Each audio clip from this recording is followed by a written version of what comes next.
This little guy is Tucker. Tucker is, he was turned in by his owner as a chocolate lab. When we look at him, it's always interesting because we see lab, we also see Chesapeake Bay Retriever, maybe recessively in there with the hazel colored eyes.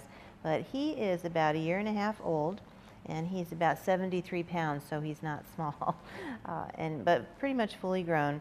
And the reason that Tucker was turned in, there was some issues with the other dogs in the family. And one of the things that I really appreciate and like about our facility is that we assess all different aspects of each and every animal that comes in to kind of figure out if they're adoptable and if there's a better placement than just regular adoption for them. Tucker came in, and the bottom line is he came in as a bite case. He had bitten his owner, and a lot of facilities would have written that off as just cut and dry.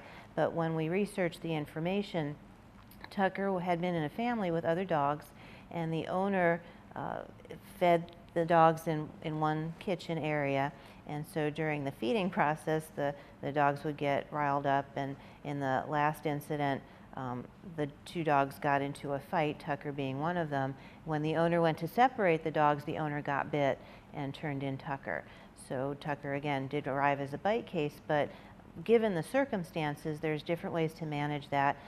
When we adopt out pets, we do recommend for at least the first 10 days to feed them in separate areas. Even if you have to feed a dog in a crate, there's no shame in that. You have to kind of assess how they do around food, around people being by their food, and other things that we might not be able to assess here at the shelter. But for Tucker, we've got him available for adoption.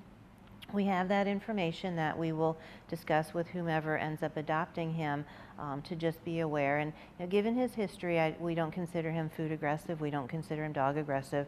We don't consider him people aggressive. He's just a product of circumstances that are definitely manageable, but you have to have an interest in doing that. So we would recommend feeding him separately. And regardless of whether it's Tucker or any other dogs in your family, if they can't eat side by side harmoniously, you do have to kind of put into place some creative thought on feeding them in different parts of the house. And again, crating is not a bad idea.